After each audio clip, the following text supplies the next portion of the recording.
Hey everybody, man, it is your boy DJ Whitebread, Alabama Fleet, you know what I'm saying, better known to y'all as Mr. Photo DJ, you know what I'm saying, Mr. Photo DJ, that's me, that's who I am, DJ Whitebread. Yes, I DJ, yes, I do photography, yes, I do a lot of stuff. Okay, now, before I get into this right here, what we talking about today, because we are on the Fleet Photography page, before I get into this right here, I'm just gonna let y'all know that I am a little bit credible. I do have a little bit of experience. Did I go and go to school for a lot of this stuff? No. Did I do that? No. It was a lot of trial and error, a lot of mistakes that I've made, a lot of everything. Okay, so listen. First, I got about 20 plus years of experience. That's what I do. You know what I'm saying? Like I said, I've had 20 years experience. I have DJ'd plenty of parties. I have shot a lot of pictures. I have messed up a lot of pictures. But out of that time span, I learned a lot. And with me having my own business as well as being a part of Fleet, it shows a lot. Yeah, my own business, Divine Grace Media. I do photography, videography, sound, lighting, anything that they can ask for, I probably got it. And you know, hey, y'all like my shirt? Yeah, I did that too, because I'm one dope ass photographer. That's right, I'm a dope ass photographer, meaning I'm gonna let y'all know the truth. We're gonna, like Baby G told me to do, we're gonna keep it simple. So I'm not gonna use a lot of technical terms. I'm not gonna do a lot of that kind of stuff like that. I've been published in plenty of magazines, and me being published in all those different magazines, I ain't gonna lie to you. Early on in my career, man, it was a lot of luck. A lot of luck. It wasn't me having the best camera. It wasn't me having the best equipment. It was pure luck, because I truly didn't know what I was doing, and I got my feelings hurt a whole lot. You know what I'm saying? They hurt my feelings so much by telling me, hey, what did you use to do this? And I couldn't tell them. What were your settings? I couldn't tell them. What was this? I couldn't tell them. All I knew is it looked like it was right behind the camera, and I took the picture. How many of us go through that on a daily? How many of us do that constantly? Yeah, we do. As photographers, when we first starting out, you gonna go through with the automatic stage. You're not gonna switch to manual because you're scared of it. Me now, I refuse to go automatic, because automatic will give you certain aspects of it, but if you go manual, you can manipulate everything that you want in there. Everything. All right, so why did I get into photography about 20 plus years ago? Y'all want to know the truth behind it? I was in high school. A friend of mine was shooting models. He asked me to come sit in on a shoot with him. Okay, yeah. My eyes went like blue, blue, blue, blue, blue, blue, blue. Yeah, I went in, I saw those girls in there, and all he had to do was, hey, for this shot right here, what I want you to do, I want you to take your bra off. Yeah, take your bra off, throw it over there, just put this shirt on and bring it right across here and cover. And I'm sitting there like, what? 16, 17 years old. I'm looking at it like, damn, look at, ooh, shit, ooh. So with that's what sparked me into it. But then after so long, I got into it and I was like, hey, you know what? I can make some money at this thing. Right out of high school, I did a wedding. Right after that, I shortly after that, like my freshman year in college, I was published in my first magazine. I mean, it was just a lot of stuff that went on. So what I'm gonna talk to y'all about today is simple, easy, how you can help these people pose. Because a pose will make or break your shot. A simple pose will make or break your shot. A simple facial expression will make or break your shot. Okay? A lot of what I do now is pictures that people want to cherish. I do a lot of proms, a lot of senior pictures, a lot of family pictures, weddings, corporate events, headshots, all that kind of stuff. I do a lot of that. I do a lot of it, and I thank God for a lot of it. With these pictures, like the proms and the senior pictures and stuff like that, you know, I'm in my 40s, so I have to talk to these teenagers and say, hey, what do you like? I can't sit there and say, hey, you know, go ahead and do this shot right here. This is that old high school pose that we all did. Yeah, we all did that. Go look at your mama house in one of those pictures, or either your high school yearbook, and that's your pose, or either this one.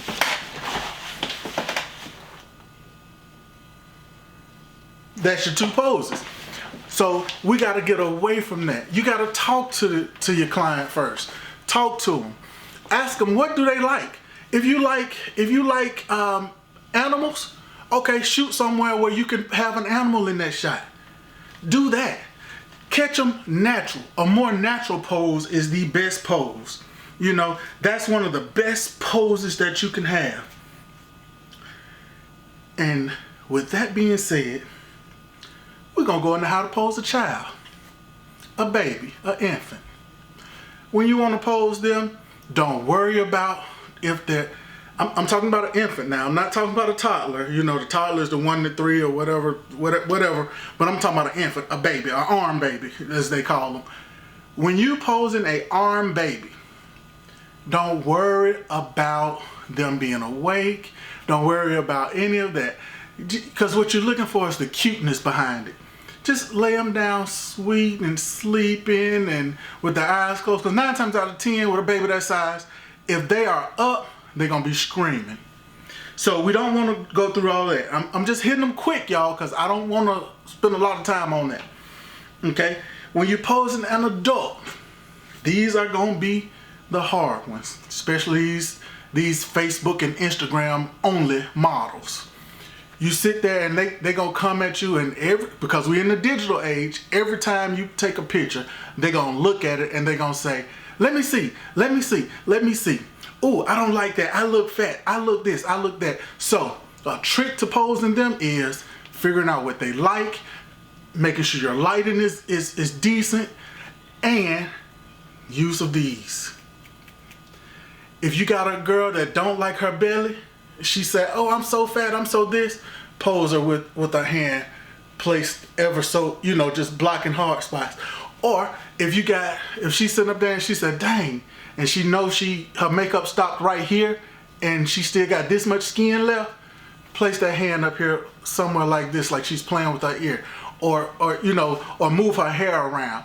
You, as a photographer, you have turned into a hairstylist, you've turned into a makeup artist. You have to be in control of all of it, because if not, you're gonna have a lot to do in Photoshop.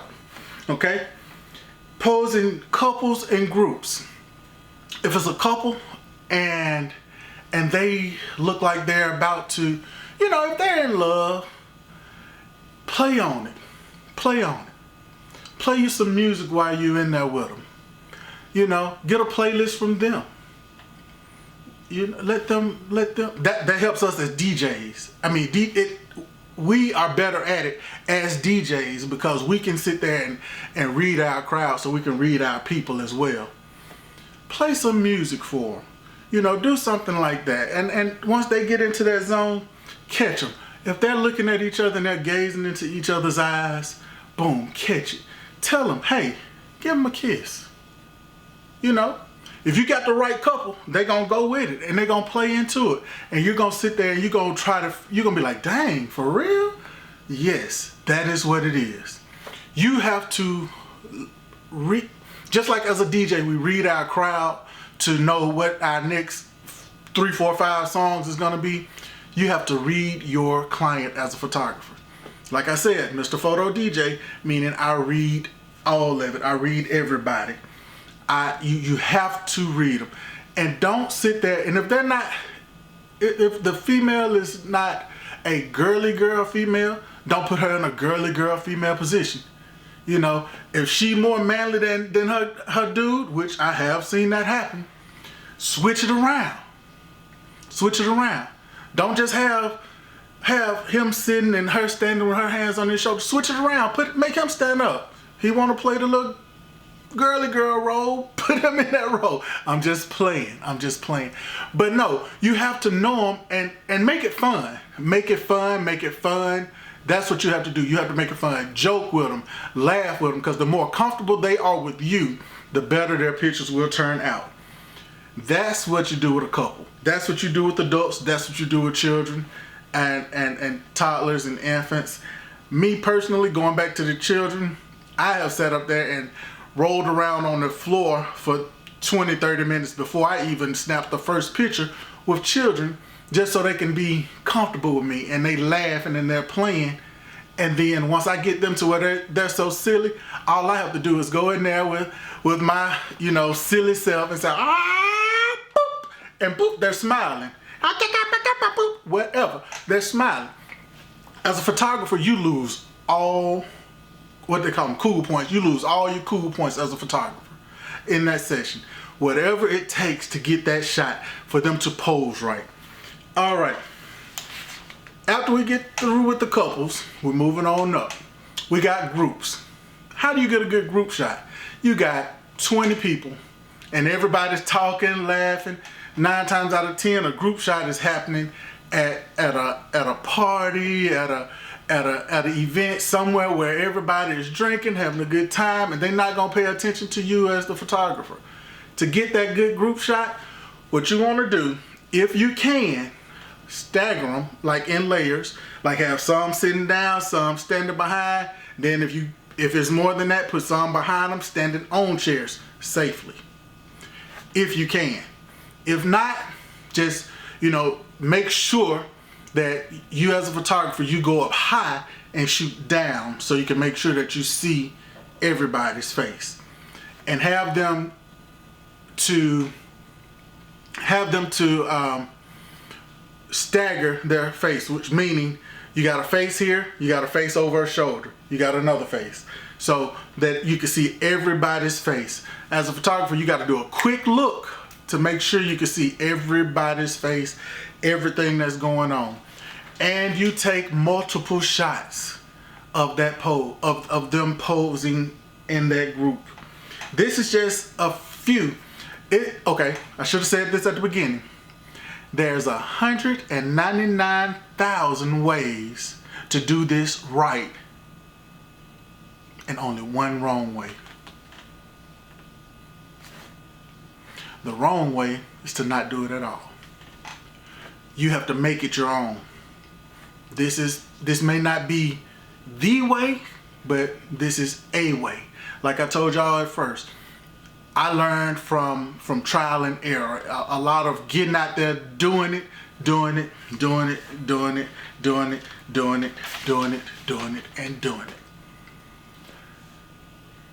Digital helped me a lot on that too, but that's a whole nother story. When you're posing your subjects, your clients, I'm not gonna call them subjects. When you're posing your clients, make sure that you have good lighting. Good lighting. Make sure that you have good lighting. Because if you're shooting manual and your lighting is good, you can have one little small blemish. Photoshop killed that. That's the After Effects. We got a class going on with that too later or something. So just pay attention to that. But you can, when you sit there and your lighting has to be good, but you don't want to have too much lighting. That's the trick to it. Not enough lighting or too much lighting. They both are bad. Okay? You don't want to sit up there and have too little lighting or too much lighting. Just make it look as natural as possible for it to work. Okay? Then if you're shooting somebody like models or somebody that's doing a birthday shoot that's not a model but want a model-esque type photo shoot, more for the boudoir shoots or things like that. Boudoir, for y'all that don't know, that's that sexy lingerie type shoot, the ones that y'all see with them laying across the bed and this implied nudity and all that kind of good stuff. For those shoots, you want to use shadows, meaning you're going to have your light hard on one side and a shadow on the other side, meaning instead of having your light facing the subject, you want to probably put it to the rear of them or behind them, so that if they are nude, you won't get your nip slips and all that kind of good stuff. That is more for that type stuff, okay? And when you're posing them for that, be careful, because it's a thin line between sexy and porn. It's a thin line between sexy and porn. I like sexy. Hell, I might even like porn. I'm not gonna tell you, but hey, it is what it is. You know, we are all grown in here, supposed to be anyway. And if there's some kids snuck in here, security. But anyway, no, for real. If you using that's what we need to do. Okay, use your shadows. Now let's go into headshots. This is something that we all need. As a professional photographer, as a professional DJ, we all need headshots, because we all have to send out EPKs, the electronic press kits. We all have to send a photo for a flyer, or this or that. Now, I have no problem with this. I don't. I have no problem with your cell phone. I don't. But for a headshot that you're sending out to advertise you, I personally recommend you use a professional photographer that will have the adequate lighting, have the right equipment, and can go in and edit and touch up to make sure that you are being put out as best as possible. Because you don't want to have a shot that looks like somebody did it with a Kodak 110 camera. Y'all remember those Kodak 110s? The little black cameras that was about this long, that was about that big, and if you had, you just sit up there and you, and then you like, oh, well, that might have messed up. Yeah, y'all remember that. So you don't want that to be the image that everybody sees when they see you at first. You want a good headshot. DJs especially, we want good headshots. We need a good headshot. We need good action shots of you, so that when we are doing our edits, we are doing our flyer creations, we are doing all of that good stuff, we have something good that we can put out for you. Does that mean we don't want you to sit there and take a picture of you while you're in the club DJing? No, because that's gonna happen. That is gonna happen. But as a DJ, as a professional DJ, because some DJs are not professional, some are not, and we are fleet DJs. We are professional DJs. This is what we do. This is how we make our living. You have an image to uphold. You do. So, when you're posing as a DJ, your headshot, I'm trusting that we will have a professional photographer to do those, and we will have one of, hey, we got our photographers, everywhere. If you have any questions or anything, man, you can come to one of us. You can call me. I mean, my number is out there. You can call me. You can email me. You can do whatever. I'll walk you through it, or either hell, I'll do them. That's what we do. But with the shots that we're doing in the club, no matter what club you're working, no matter what event you are working, it's certain things we have to watch when we are taking these pictures. If you are taking a picture in the club and you're in your booth DJing, if you're smoking, hide it. If you're drinking, don't put the cup in the picture. I mean, if you are a strip club DJ and you're sitting in there and Diamond is standing right there beside you, and she's sitting there with still with one titty hanging out and her ass hanging out on the other side, try your best to go back to what I said a little while ago and use your arms, your hands, something to cover her a little bit to make your picture look better. Every picture that we take as a DJ, we have to pose in it properly because it always markets us.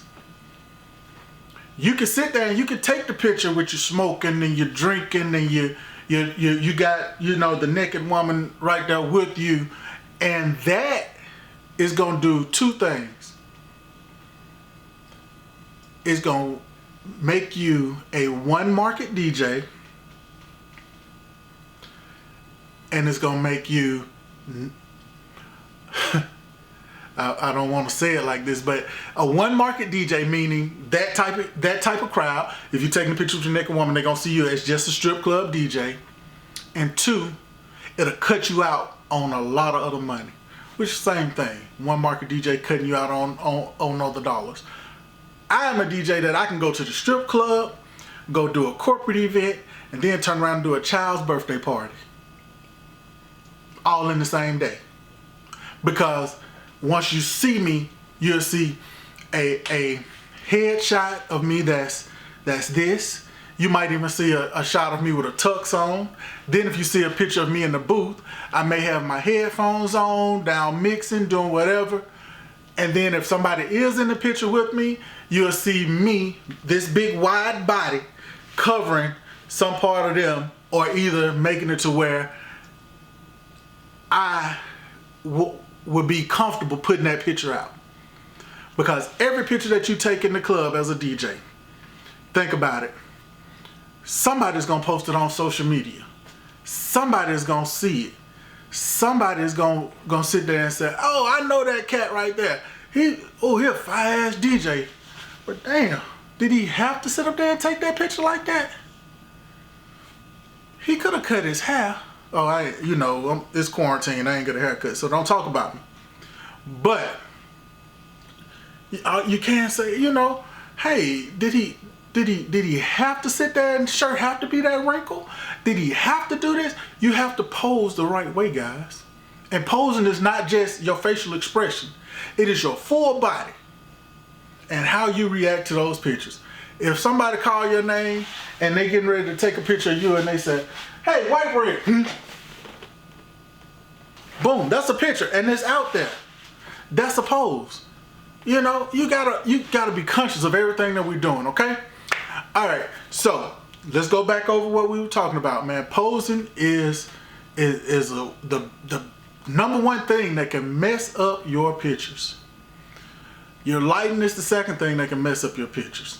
DJs, let's get some good headshots, man. Let's make sure we got some professional headshots. Talk to one of us photographers, man. I'm a DJ and a photographer, so my goal is to help you be better at everything that you do. I want you to concentrate on mixing and doing that, and let me concentrate on the other side.